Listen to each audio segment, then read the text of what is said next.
मुसलमानों ने आज तक एक भी ऐसा आविष्कार नहीं किया है जिससे हर एक व्यक्ति को फायदा हो सके, लेकिन मुसलमानों ने लोगों को बर्बाद और उनको मारने के लिए अनेकों आविष्कार किए हैं। मुसलमानों की नीति है कि हर उपाय से काफिरों को मारा जाए, चाहे ऐसा करते समय वो खुद क्यों ना मर जाए। इसके लिए ही मुसलमानों ने आत्मघाती मानव बम का आविष्कार किया है। असल में मानव बम बनकर लोगों की हत्याएं करने की प्रथा इस्लामी आतंकी संगठन हमास ने फिलिस्तीन में शुरू की थी, जिसे दूसरे आतंकी दलों ने अपना लिया है। इन आत्मघाती लोगों को फिदाइन कहा जाता है, जिसका अर्थ बलिदानी है, जो खुद को कुर्बान कर देते हैं। वैसे तो जिहादी बच्चों को बचपन से ही फिदाइन बनने की तालीम देते हैं और कुरान और हदीस की ऐसी बातें उनके दिमाग में भर देते हैं जिससे उनका ब्रेन वॉश हो जाता है। कुरान की वह आयतें और हदीसें इस प्रकार है। पहला, कुरान नफरत का पैगाम। जिन लोगों को आत्मघाती बम यानी फिदाइन बनना होता है, उनके दिमाग में ठूस ठूस कर यह बात भर दी जाती है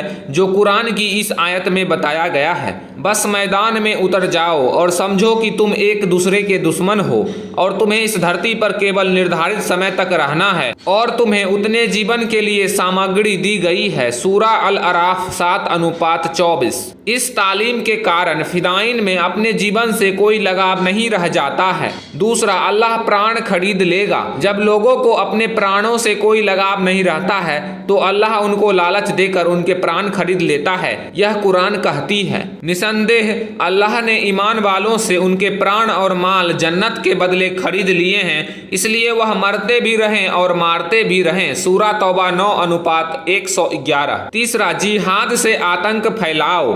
जब फिदाइन का पूरी तरह से ब्रेन वॉश हो जाता है तो उससे कहा जाता है कि तुम ईमान रखो अल्लाह पर और उसके रसूल पर और सिर्फ जिहाद करो अपने प्राणों और साधनों से, बस तुम्हारे लिए यही उत्तम कार्य है। सूरा असफ 61:11 और 12। फिर फिदाइन को मोहम्मद की तरह आतंकवादी बनने को कहा जाता है, जैसा कि इस हदीस में कहा गया है। अबू हुरैरा ने कहा कि रसूल ने कहा कि अल्लाह ने मुझे आतंक के द्वारा विजय हासिल करने का हुक्म दिया है और कहा कि मैंने तुम्हें दुनिया की दौलत के खजाने की चाबी तुम्हें सौंप दी है और लोगों से कहो कि वह खजाना तुम्हारे हवाले कर दें। बुखारी जिल्द 4 किताब 52 हदीस 220। समझदार व्यक्ति तो यही कहेगा कि जब तक दुनिया में इस्लाम की जिहादी विचारधारा और भारत में मुसलमान रहेंगे तब तक शांति नहीं हो सकती। मुस्लिम मुल्ले मौलवी इस्लाम की कितनी भी तारीफ करे, उनके झूठ का भंडा फूट ही जाएगा।